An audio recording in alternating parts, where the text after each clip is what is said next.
to Tampa Bay's RBLR Sports.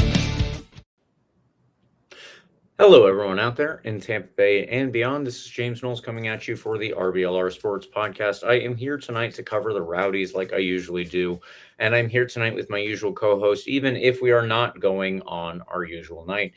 We are recording on Monday because I have obligations tomorrow and Wednesday of this week, and so Carlos has graciously decided to help us out and move the stream forward one extra day. So, Carlos, how are you doing on a Monday? Apparently, thumbs down. Not graciously. I hate it. No, I'm fine. Monday is fine. It's cool. It's whatever. It's kind of like the result in Charleston. It's cool. It's whatever. That was a game.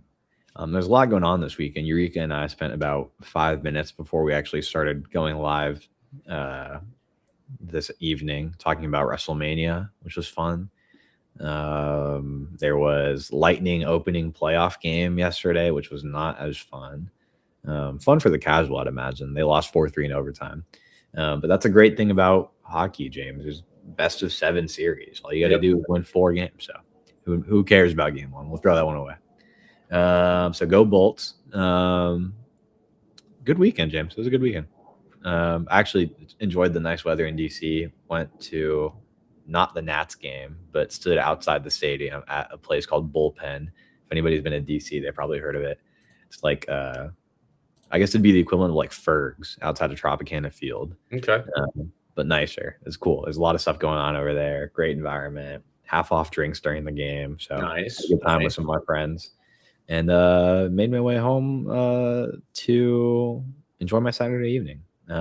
Weird that the Rowdies game was not Saturday evening. True. Weird it was also on CBS Sports, so I know that gave some folks some confusion. But the positive of that is that there were casuals that probably came across the Rowdies in Charleston for the first time ever, which is always a fun idea. So we'll talk about that game in a second. But good weekend for me, James. What's going on down in sunny, hopefully, Tampa Bay?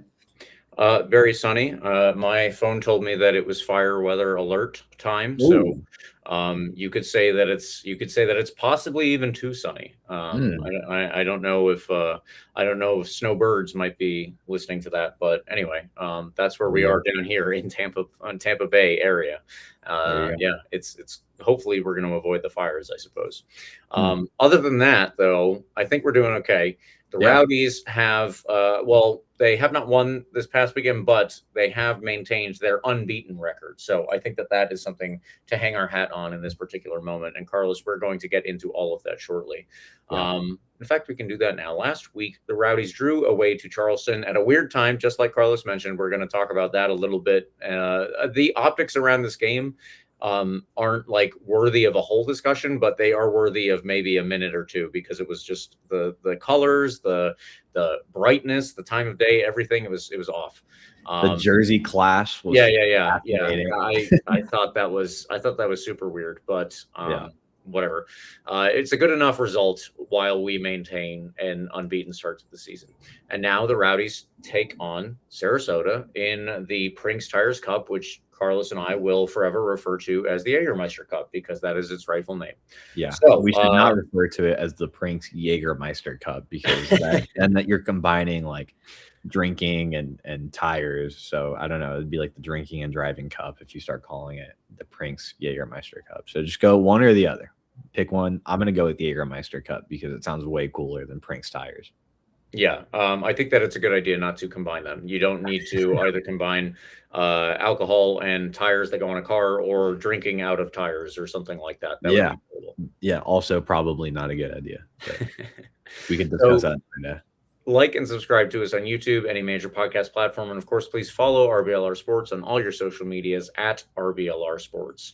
Carlos, I will get us going with the quick recap, and then we can jump into the questions. I see that I have not helped myself out by finishing the bullet points, so we'll do that really quickly. But in the meantime, the starting 11 was Jamali Waite, Sebastian Cruz, Brian Schaefer, Nathan Dossantos, and Charlie Ostrom. The only player who was not in the starting 11 in the defensive unit that was from prior games was Dion Akoff. So The week before it was Charlie Ostrom, and then it was Dion Akoff. That is some early season rotation. Good to see.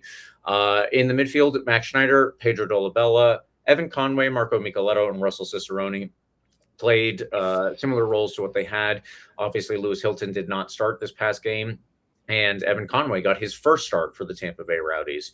He has had, in my opinion, a very good start to life here at this team. So probably worthy of getting into the actual 11 before the game. And we'll get into his performance with everybody else's. MD Myers was up top. 2 goals in the second half kept things level. But as I said, we're still undefeated. So can't really complain too much right now. I think that there's a lot to build on, and we're going to have a fun one this weekend, if not one that might count towards these specific standings. Yeah. So to get into the overall table, Louisville City, unfortunately, leads the league as well as the Eastern Conference. They have 16 points. The Rowdies are on 14. After yesterday, Detroit City, Charleston, and Hartford and Pittsburgh all have 10. There are 4 teams on 10 points.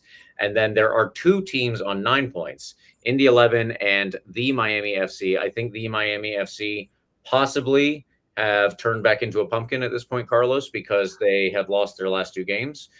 So maybe anybody who noted their good start was jumping the gun.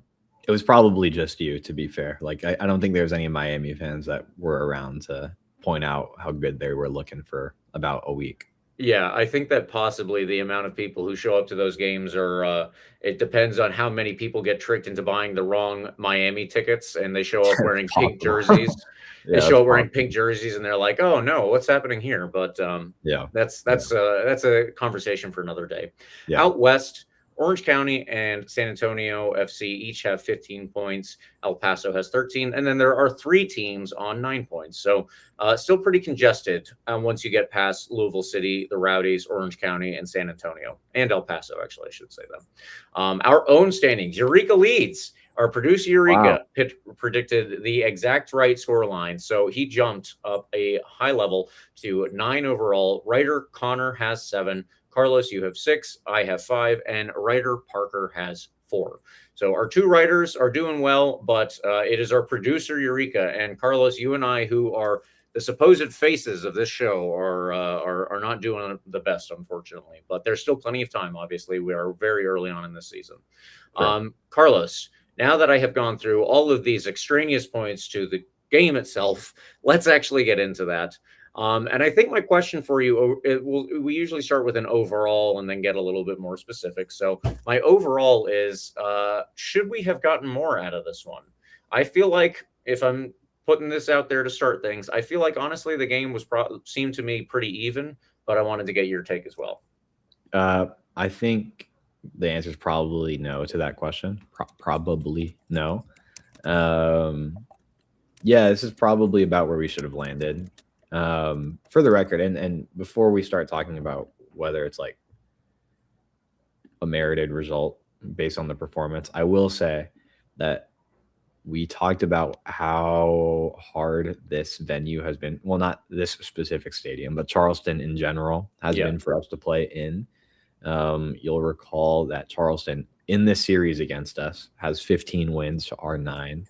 And before this game, there'd only been 3 draws at all across the 24, 27 games that we've played against each other in this series. When you look at the games that are in Charleston specifically, we hadn't gotten a result over there since 2021 when we won. So that means we've lost 1, 2, 3, 4, 5, 6 games in a row over there. We've only won 3 times ever over there. We'd never drawn over there. All that to say that this isn't the Charleston squad that maybe was clearly the best team in the league for a minute a year or 2 ago. But they're certainly going to be at the top of the Eastern Conference with hopefully this Rowdies team and probably Louisville, right? I don't think you'll see a huge shift from that kind of core 3 that we expect to kind of be the best teams in this conference. How that'll shape out 1, 2, 3, who knows? But my point is, Charleston is not a place that's been at all favorable to us in recent history. a draw over there is probably okay in the grand scheme of things. When you look back at games that you're like, wow, we should have gotten more points out of this game. This game is probably not one on the schedule where you're going to be thinking that, if that makes any sense. No. In fact, 1 point is probably is good. That's fine in Charleston. I'd say the same thing about like Louisville, Sacramento, right? El Paso this season, I guess, right? Teams that look really, really good. There's certain San Antonio is another one like San Antonio. San Antonio is obviously in second place in the West right now, but they've always been very, very good. Just the top teams, you're usually okay with taking 1 point away from an away game over there. You want to win, obviously. But I think that 1 point is even more okay with me, given how well Charleston played in this game, in my opinion. Charleston had so much of the ball, it feels like, and I'll fact check myself with the numbers, but they had 57% possession. In that first half, it was 56, second half 58. So roughly the same in both halves. But it felt like they were very much on the front foot for most of the first half, certainly. Probably a little bit more split-ish in the second half. But it's the Rowdies that were playing a new type of game compared to what they have played this season, right? Like we've talked about how for a few of these early games, we've been on the front foot. We've been kind of controlling the tempo. Teams have sat back against us and absorbed pressure, right? That was pretty clear against Pittsburgh, who started off kind of, wanting to score a goal, but as the game progressed, kind of sat back in their own half, playing for maybe a draw, right? We saw that against Loudoun, certainly, but they came out strong with, that free kick and the strong counterattack. We saw that against Sporting Jacks, of course, in Jacksonville, where the Rowdies were on the ball for a large portion of the game, but maybe weren't creating all the best offensive looks. Oakland was the first game that kind of pushed us to our limits in the sense that this was a team that wanted to play their game as well, right? They wanted to come out, establish themselves offensively. And the Rowdies maybe weren't as prepared for that as we would have hoped and came out with a draw, which, again, fine. Oakland played a great, great game in that game. Charleston, though, was the first time I think we've played it on the back foot for a good portion of the game, right? Which makes sense. It's the best team we've played so far, right? I wouldn't say it's probably, like, my guess wouldn't be that Dominic Casciato's plan is to go in anywhere and play counterattacking kind of soccer, sit back a little bit, absorb some pressure, because it's not his style. And I think he knows, like, the talent on the roster doesn't really need to do that.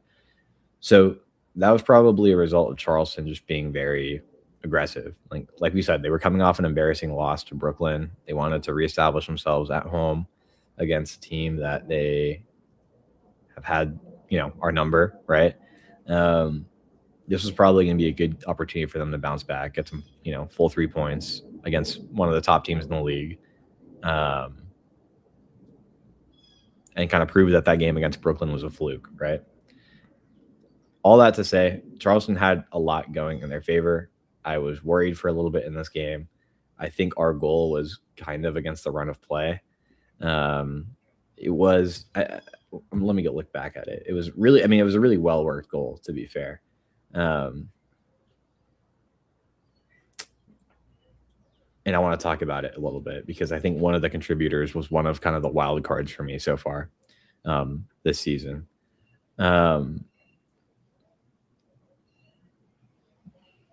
But I think it's good to know that in a game like this, when we are kind of sitting back a little bit more than maybe we would like, that we can hold up, right? Charleston had a couple really, really good looks. They hit the post at least one time in the second half. Wide open header. Yeah. They were pressing a lot, forced us into some tough turnovers. But we didn't really break until late in this game, and it was off of a corner kick, right? It was unfortunate, but it was really well done. Like, the header was perfectly placed. You can't do a ton about that except maybe mark the guy a little bit tighter. But that corner kick swings in for them. Who is it that actually scores that goal for Charleston? Martinez flicks it backwards. from the near post to the far post. It's really, really pretty header, but there's like nothing you can do about that unless you just mark him really, really tight. And, that's not a high percentage chance, right? Right.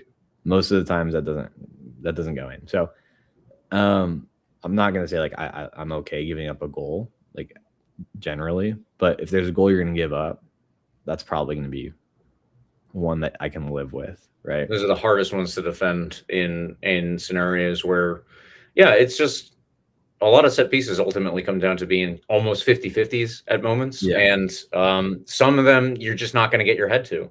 That's kind of the nature of the game, obviously. Yeah. So again, maybe like I can live with that, right? If you give up, one goal to one of the probably best teams in the league at their place, giving up one goal, that'll probably get you a point, and it did, or 3 points. It didn't, but it could have, right? We had, other than the goal, we had maybe like one pretty good look and a couple of other just like okay looks at goal. So that's a really, really long-winded way for me to say that we probably got what we deserved in this game, which was a point. And a really, really, really long-winded way of me to come back to my first point and say that that is a pretty good result away to Charleston. Mm-hmm. Anything you disagree with me in there? Anything that stands out as like, maybe we do think we should have gotten 3 points here? Was there, did you feel like we were doing something wrong? Was there a chance we missed? Thoughts? I mean, I wouldn't say that there were chances that we missed. One of the things that I was going to highlight also from this game was both teams, honestly, I should put it that way, but both teams did a really good job defensively. You watch the game and go back to watch the highlights to try and remind yourself of all the different things that happened and see if you can jog your memory for kind of the way that you felt in the different moments. And now that I rewatched it before we started, obviously, and the highlights, like there were 2 or 3 shots from within the box over the course of the whole game. There was the header that you mentioned that Charleston hit the post. Our goal was within the Charleston box. Yeah. And the vast majority of shots otherwise, obviously also Charleston's goal, I should highlight that. But other than that, the vast majority of the shots over the course of this game were from outside of the box. And there were good shots. A couple of them were pretty good chances, but a lot of shots from outside the 18. And that means that I think the Rowdies and Charleston were doing a very good job defensively. So I wanted to highlight that thing. I mean, and that part of it, it was a very good performance. I think from us, like you said, we weren't necessarily going to be we weren't going to be the people creating the narrative with the ball, so to speak. We were going to be reacting to it here. And sometimes you're going to have to do that. You don't want it to be all the time. You don't want it to be most games probably, but sometimes you will have to react that way. The Rowdies did well. And yes, we can say that I would like us to go to Charleston and dominate them, and I would like us to go to Charleston and put more goals on them. Obviously, it's no shock that the shot we did get from within the box, that's the one that worked out for us. You're going to have much higher likelihood from within the box, obviously. Yeah. But it should be, everybody should remember, yes, Charleston somehow lost to Brooklyn. I don't know how that happened. But the week before that, they beat Louisville in Louisville. It wasn't even in Charleston. It's not like this is a bad team. The first time Louisville's lost at home in forever, it feels like, by the way. They had an insane streak going that I'll have to fact check, but go ahead. Well, it's a testament that maybe they have these weird fluky moments like losing to Brooklyn. To be fair, we don't have a great read on Brooklyn. Maybe Charleston also doesn't have a great read on Brooklyn. They only have like 2 or 3 games worth of evidence to go off of for video and highlights and all that kind of analysis. But we're going to see how everybody kind of gels out eventually when we get closer to October, November. In the meantime, though, Charleston, I'm assuming are going to be within the top 3. This is something that you had stated previously as well. It's a good enough result. I would like us to do better. Like I would always like us to do better, unless we're winning a game 4-0. And in all honesty, I think I could probably remember 1 or 2 4-0 games where I was like, we could have done better. But Yeah. but at the same time, if you go away to Charleston, you get a point. And we can build on that. We can build on that. I expect that, honestly. I expect that we should have even better results in the future against teams like this, because we need to continue to build exactly what this kind of roster looks like and how they react in these situations. So I did want to highlight I wanted to highlight the defense. I wanted to highlight the early days good results, and before we get into all of the other parts of it, those are good things to point out. Yeah, for us. Yeah, and it sounds like a lot of like, I'm sure there's someone or some people out there who are listening to this and being like, wow, like, eternal optimist, like never say anything bad about the team or anything. Like I got all of my negative energy on like the Rowdies out last year, like I'm so okay with a draw against Charleston to continue to be undefeated 6 games into the year. Especially knowing that now we are the last undefeated team in the league. That's pretty cool. Louisville is ahead of us by 2 points, but of course they've played 1 extra game. We won't have an opportunity this week to overtake them because of the nature of the USL Cup being separate from, the regular season, of course. But I like the position we're in 6 games. 6 games into the season, right? Yeah. We beat the teams that I think we should beat.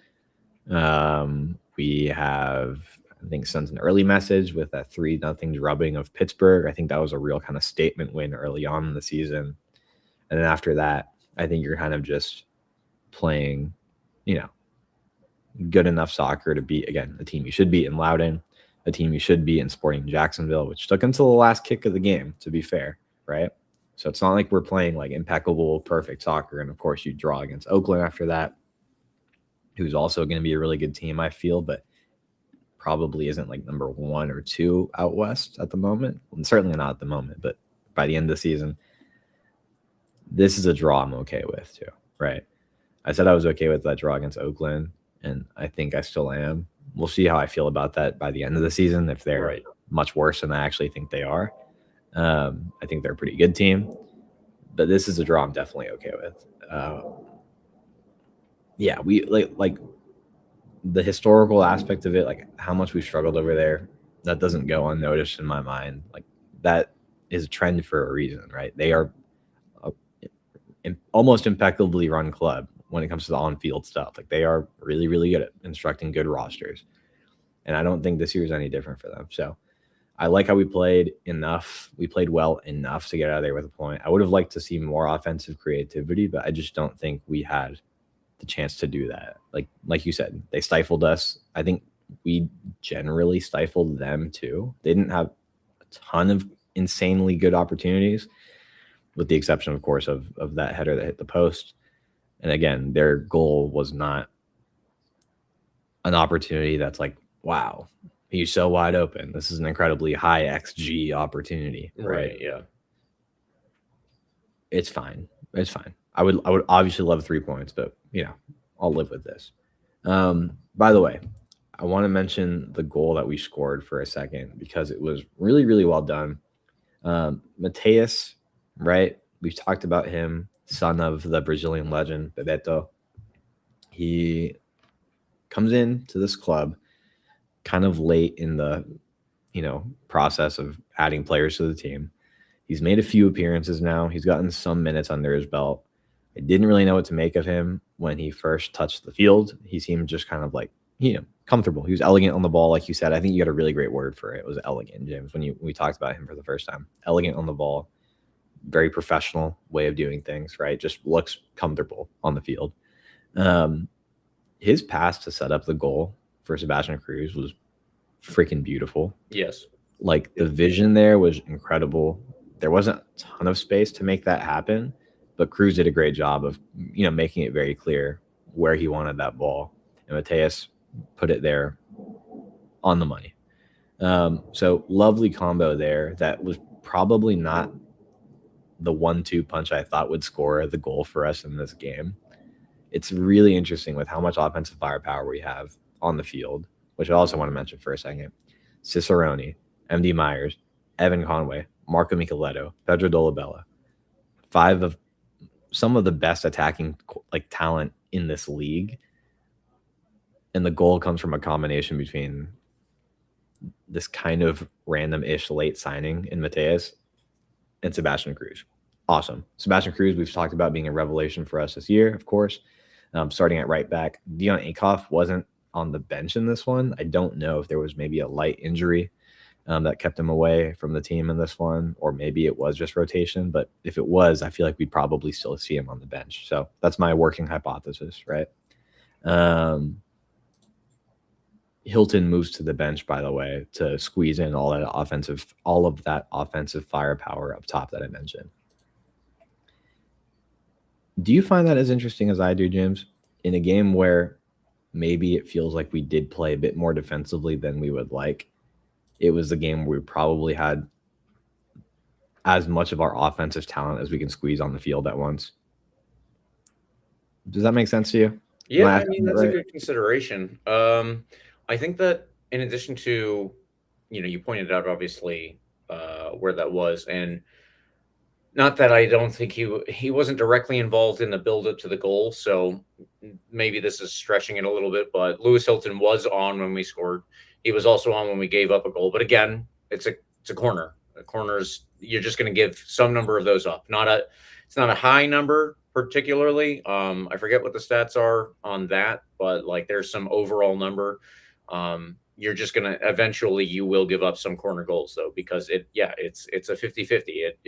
It's like in basketball, it's a jump ball. Yeah. Sometimes it just happens. So yeah, I guess that is something to think about. I mean, you would have wanted, I guess, the team to get more of those chances when you had all of those players on the field, in my opinion, for sure. And it's unfortunate that maybe the problem though is that we didn't have the build up from the back to be able to do that. Yeah. Max Schneider, I think, is a very good player for doing a lot of defensive breakup play, and he obviously never stops running to that effect. He's good. I don't know that he's always the best connective tissue kind of player, back to front. Lewis Hilton is obviously the guy. Everybody knows Lewis Hilton receiving the ball, turning, and then picking the pass on the other side. So, maybe there could have been more of that. Pedro Dolabella, we've seen him play in a couple of different positions so far this year, right? We've seen him play effectively as a striker. We've seen him play as a number 10. And now deeper than a number 10, I think, against Charleston. That's probably fair to say. So maybe really he just wasn't as comfortable in that deeper role in this one as well. That's something to keep in mind when we're looking at how we did or did not, in certain cases, get the proper buildup to put us in those positions. We only had a couple of shots within the box. Carlos, let's check your favorite stat here. How many touches did the Rowdies have in the opposition half? Or excuse me, in the opposition box? 11. So there we go. That's actually that is significantly fewer. If I'm not mistaken, the last time we talked about that, it was like 22 or something like that. It was definitely over 20. Yeah, Charleston, for comparison, had 23, right? So again, they were getting to the area, maybe not creating a ton of dangerous looks with that time in the box. But for comparison, right, we just said Rowdies had 11 touches in Charleston's box.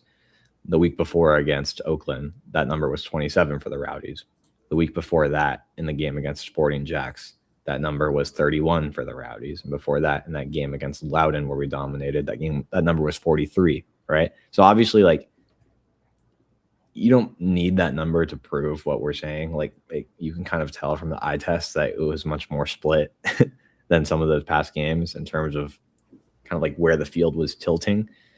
And in fact, it was probably tilting more in Charleston's favor, right? If you're looking at that number, that shows that. And again, you could probably see that with your own eyes without any numbers, right? Charleston controlled the tempo of the game. They had a lot of the ball, and they got to the Rowdies' box without really causing a ton of problems for our back line, though. So there's a lot to talk about here. It's really interesting. Like I'm fascinated by the constant movement in the starting 11, right? That was the theme that we mentioned last week and the week before that and the week before that. And in preseason, like we didn't know where guys were going to start going into the year. And we still don't really know. Like it changes every week, which is a good thing in some cases. And maybe in this case, it was maybe a case of Dolabella, right? Maybe, like you said, not being comfortable in that spot he was in. But it's something we'll keep an eye on going forward, because I'm just curious kind of how we start to settle in to the season, if we do so at all, or if our identity throughout the year is going to be like shifting one or two guys in different spots throughout the season, every game. It could be. It very well could be, because that's been the trend in the first 5-6 games, right? We'll see how we look on Saturday against Sarasota.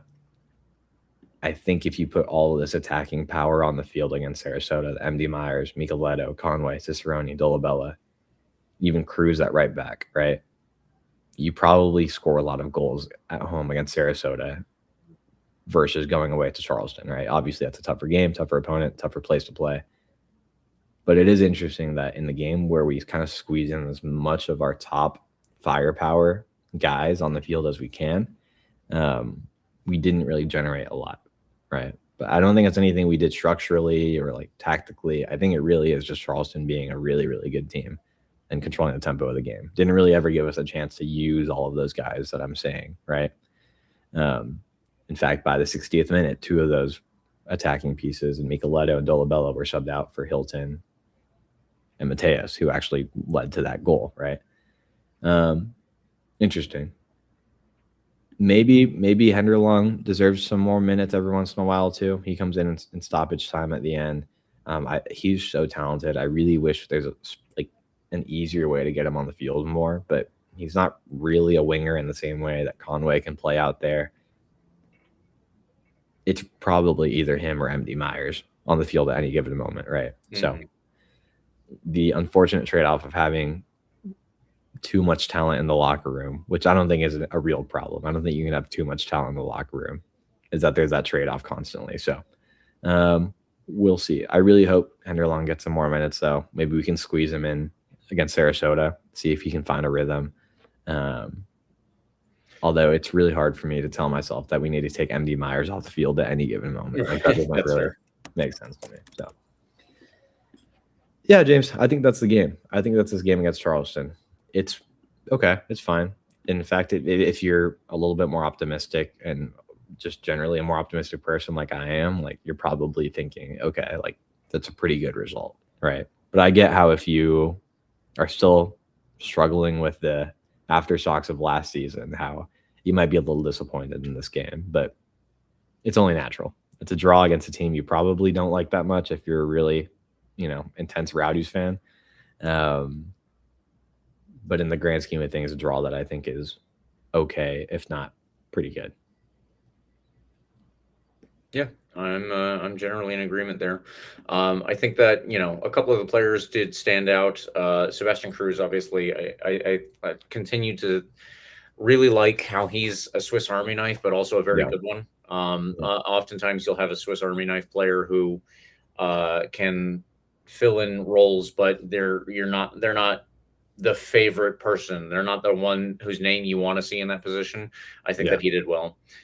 Schaefer and Dossantos did well. Schaefer got not a clearance off the goal line, but relatively close. And Jamali Waite also looked pretty good at times. So I mentioned earlier that I really enjoyed the way that the defense played in this one. And we possibly could have given up another goal or two. Again, they hit the post, and that was Charlie Ostrom kind of got lucky on that one. I'll just say that. But otherwise, I do think that we did. I do think that we did very well, and it's good to see that. It's good to see that whatever kind of switches happen around it, the defensive unit is able to adjust, and for the most part, obviously not always, but for the most part, keep it in line and keep themselves on the right path. Yeah.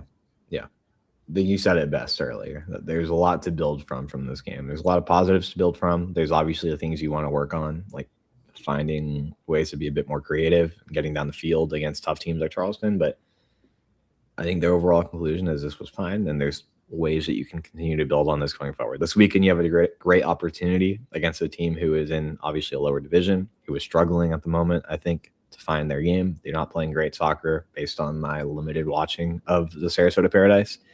So maybe a chance to kind of find some offensive rhythm, score a chunk of goals, and continue to have some good momentum going into the rest of the season, including another regular season game the following weekend at home against Indy 11. So keep the goals coming, build the momentum.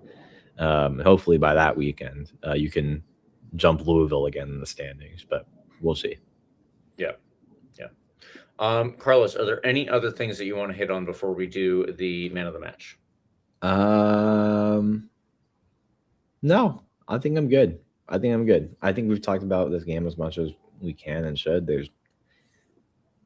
I mean, like, I really do think we could take like 2 hours and talk about all these slight positional adjustments going on with this Rowdies lineup.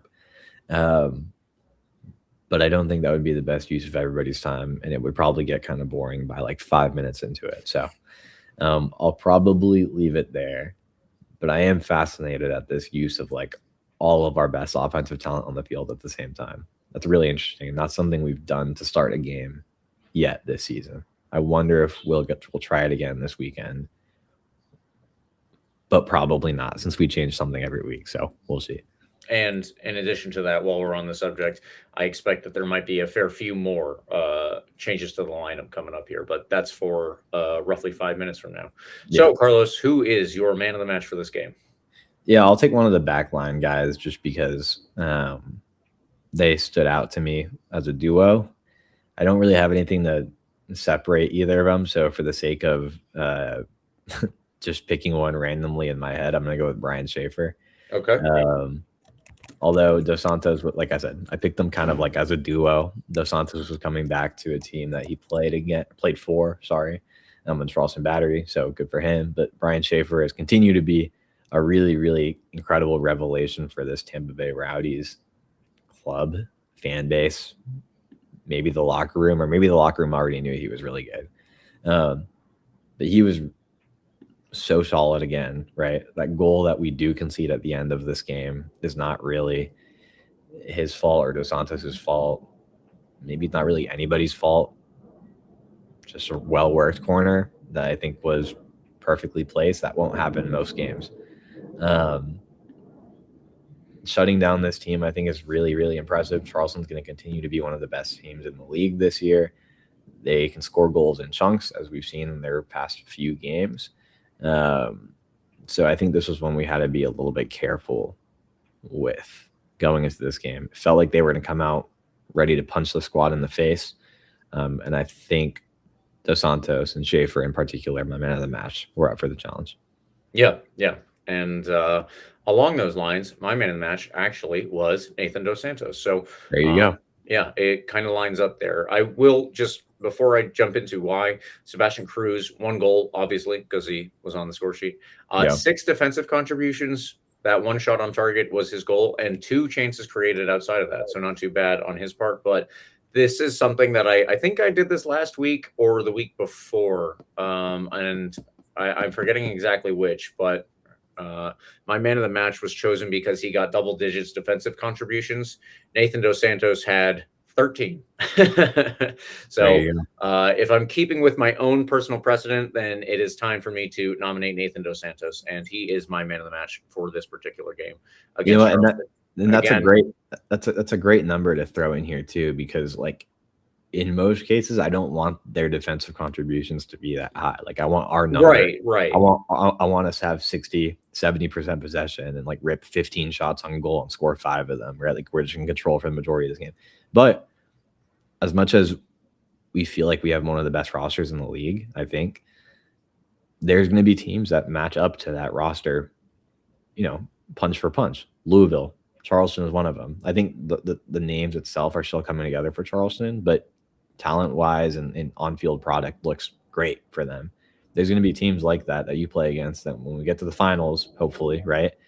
That other best team in the league is going to give you a challenge where you're going to need a guy like Dossantos to put up maybe 11 or 12 or 13 defensive contributions. and you're not scoring 6 goals a game. I think this roster feels really well constructed to be able to handle these different types of games. And that number you just pointed out, I think, is really indicative of that. Yeah, it's not a fluke that we went out and got such good players on the back line. Jamali Waite, Nathan Dossantos, Brian Schaefer, and somebody that we haven't even seen, Leland Archer, right? So I expect good things from all of our defensive players. Who was, again, not on the bench, by the way. We've been mentioning that every week, kind of been on the Leland Archer watch. He was not on the bench again this week. But again, Brian Schaefer has been an incredible, I don't know, replacement's not even the right word because Leland hasn't really stepped on the field for the Rowdies yet. So, Brian Schaefer's been a great starter for the squad. And I would be hesitant to take him out of the lineup at this point with how well he's been playing with Dossantos. But we'll see how that looks going forward. Yeah. There we go. That was Charleston, James.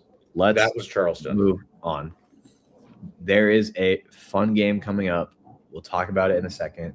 I will do a quick scheduled plug for the RBLR Sports shop because if you need to buy your loved ones or yourself something nice this time of year, it's not Christmas, it's 420. I mean, if that's the holiday you celebrate, maybe you want to buy your family and friends something nice to, I don't know, wear while you enjoy the holiday.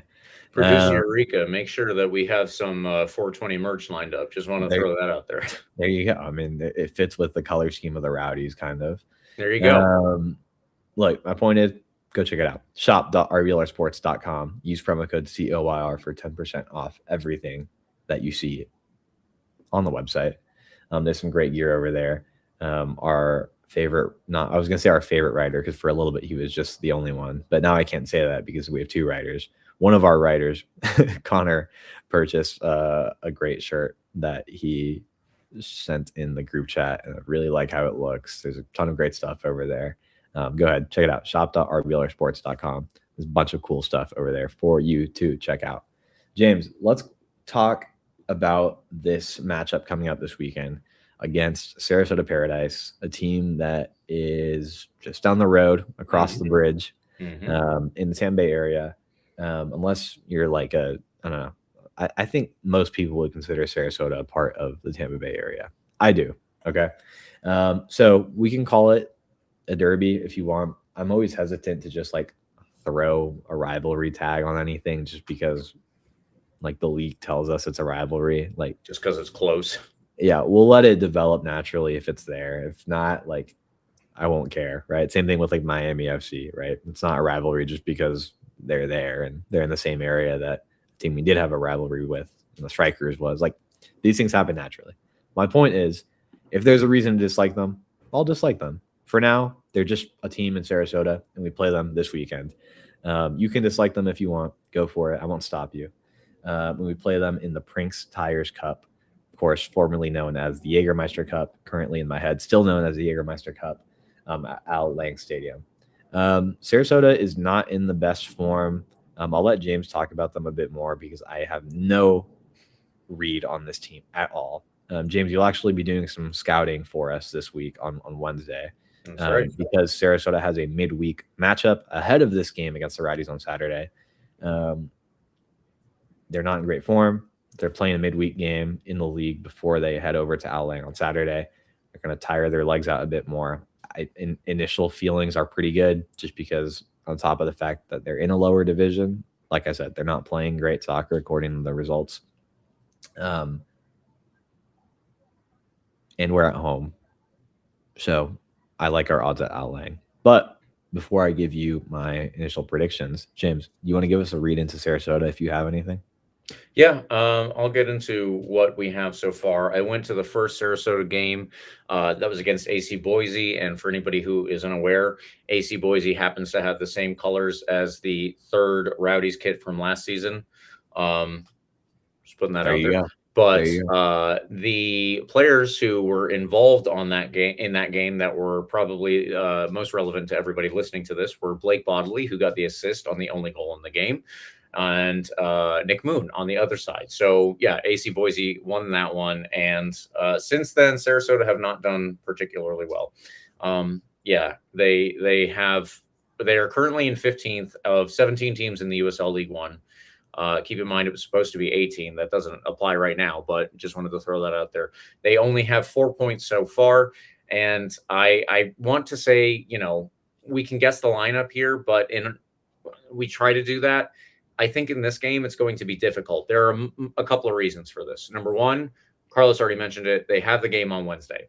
That is a league game. Obviously, that is where they're looking for the most points, because I'm assuming they would like to get themselves rolling out of the boards. Avoid relegation. Say, but getting themselves actually going in the USL League One.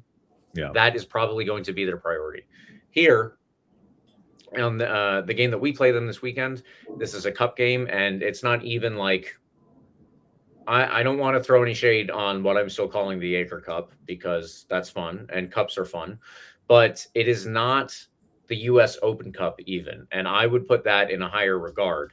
The only issue with the Open Cup is that it's obviously midweek, so sometimes it gets lesser attendance than it should, but that's just another conversation for another day. But the Jaeger Cup doesn't have like the history, so to speak. It's just something that the USL created, and you can kind of view it in that sense the same way that I would view, let's say, MLS Leagues Cup, where they just made something up that they can play Liga MX teams from Mexico and try and generate some cash, which also seems so far to be a big flop. Hopefully the Jaeger Cup continues to rise in importance, while the Leagues Cup obviously does not. So if they are focusing all of their effort on Wednesday and Saturday is the lesser of the two games, I might expect Sarasota to roll out with some number of changes to their usual starting 11. I don't know if they're going to completely change their usual starting 11 or something like that, even go with a backup goalkeeper, so to speak. But they could. In fact, just to get into this a little bit further, and I have no backing to say this. This isn't, I have sources at the club, blah, blah, blah. That's not the case here. But I would assume that Austin Pack starts this game this weekend. Yeah, we were just talking about this. I would assume that Carson Henderlong starts this weekend. He hasn't had a lot of chances to start this year. And I think that, first of all, he has played well when he's come on, but also he's going to want to get some starts over the course of this season. This is a perfect chance to do that. He was with FC Naples previously, and they didn't play Sarasota in the League Cup, but they did actually play Sarasota in the Open Cup last year. So not that there's a little bit of history, but maybe in the back of Carson's mind, he's just got that little bit of a chip on his shoulder. I think that anybody can kind of understand where that's coming from. So picking anybody starting 11 is going to be a little bit difficult for this game, and I'm not entirely sure what we're going to see. With all of that said, I expect that Sarasota rolls out with a couple of maybe reserve players, and that adds to how well the Rowdies should be expected to do. On the other side of things, if we roll out with a couple of reserve players, I don't expect our drop-off to go from way up here to way down here. I expect it to be from here to maybe just down there, like a little difference. It shouldn't be that bad. Most of the players that we have on the bench are players, other than maybe an academy player or two, are players that I would expect should be able to get into the starting 11 and do almost the same job. Lewis Hilton didn't start. Dion Akoff, well, he didn't start last week. He wasn't on the bench. Charlie Ostrom hasn't started in a specific game. So we've moved players around and still had roughly the same outcome. That's what I want here. That's what I want to see out of this game. Yeah. Carson Henderlong starting is probably a good shout. Austin Pack starting is probably a good shout, especially since Jamaica is unfortunately no longer in contention to get to the World Cup. Right. That won't be an opportunity for Austin Pack to get starts, right? I feel like you probably use this as a chance to rotate that that play time in the back. There's probably not a lot of rotation defensively, just because there's not a lot of center back options to turn to.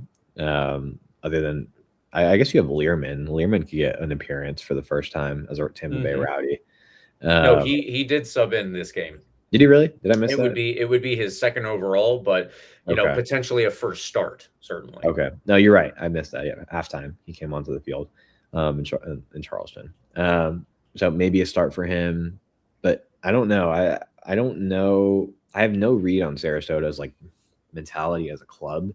I don't know if how ambitious this club is. Like, I would say that an opportunity to play against what is the flagship team in the area is a great opportunity if you're Sarasota Paradise, like in their stadium, which means our stadium, right? I feel like as a club, you probably take that pretty seriously, though, even if you don't care all that much about the Jägermeister Prinks Tires Cup. Like, there's probably a certain level of seriousness coming from the Sarasota side that would want to get a result against the Rowdies in Al Lang. I don't know if there'll be that much rotation from a Wednesday game to a Saturday game, especially since they're playing the Wednesday game at home and they don't have to go very far for the game on Saturday. Like, I'm not sure like Sarasota's best 11 is going to make all that much of a difference when it comes to playing against the Rowdies. Mm-hmm. Best 11 versus Rowdies like best 9 plus maybe 1 and 2 subs, right? So I'm not sure it'll make a difference in the result. But I do think Sarasota comes out to this game with a certain level of understanding the opportunity for them, right? There's much more opportunity in this game for Sarasota than there is for the Rowdies. But I do think it's an opportunity for us to kind of find some offensive rhythm, score a chunk of goals, hopefully, and knock this team out of the water. Yeah, I think there's a good chance for a comfortable blowout win for the Rowdies in this game.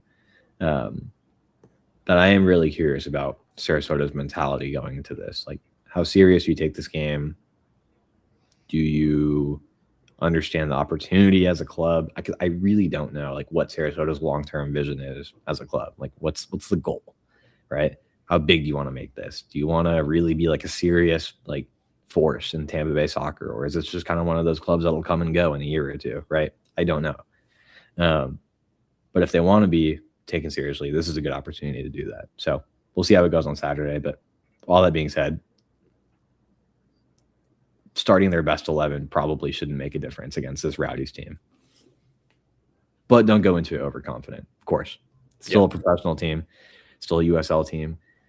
We know the gap between League One and Championship isn't dramatic, but the gap between the top of the Championship versus the bottom of League One might be a little bit more so dramatic than, let's say, the bottom of the Championship versus the top of League One. So we'll see how it plays out. I feel pretty good about an opportunity to score some goals here. Yeah, I think all of us seem to agree with you on the prediction side. Do you want to hop into that now, Carlos? Yeah, let's do it. I'm going to go with a 3-0 win. It feels comfortable. It feels like a shutout game. It feels like a game that you should win, and an opportunity to generate some excitement at Al Lang, right? Go to this game, buy your tickets. It is, for all intents and purposes, a local rival, right? It should be fun. I'm curious if Sarasota has any like serious fans that come to Al Lang and what that looks like. So make sure they have an okay enough time, but don't be too nice to them. Yes, that's fair. Along those lines, I will go with a 3-1 win. I think we saw how difficult it is to keep a clean sheet last week against Charleston. So we'll just keep that in mind. Eureka, our producer, is going with a 2-0 win, and our writers, Parker, 3-0 win, and Connor, a 4-1 win. So everybody has picked a win. Everybody has picked a relatively good margin. And, I think that's probably fair based on what we're looking at here. So Sarasota, boo, blah, blah, blah. Everybody knows the deal. We'll see you hopefully on Saturday. If you don't have tickets, get your tickets. If you have season tickets, you already have them as far as I'm aware. But yeah, let's go. Anything else we got to hit on before we get out of here, Carlos? I have nothing for extra time. Copa Libertadores is ongoing. Good soccer. There's stuff happening. The Lightning are playing playoff hockey. Watch hockey if you don't. It's a great sport. And follow me on Twitter at CarlosTPA10 on Twitter. James, where can people follow you? I am at RBLR James K, or of course you can use the hashtag AskRBLR, and there you can get in touch with both of us. Follow us on all your social medias at RBLR Sports, Instagram, Twitter, TikTok, Facebook, Threads, Blue Sky, anywhere. And please like and subscribe to our podcast. You can get the full experience on YouTube, or if you just want to listen to us, that's not a problem. We are on Spotify, the iHeartRadio app, Apple, and Google Podcasts. Wherever you are, we are there. Yep. We're there. For another week in the books, still unbeaten, and with another game coming up. Come on, you Rowdies. Let's blow these dorks out the water, James. Let's do it. Thank you for tuning into this presentation by RBLR Sports. On your way out of the stadium, please remember to like and subscribe.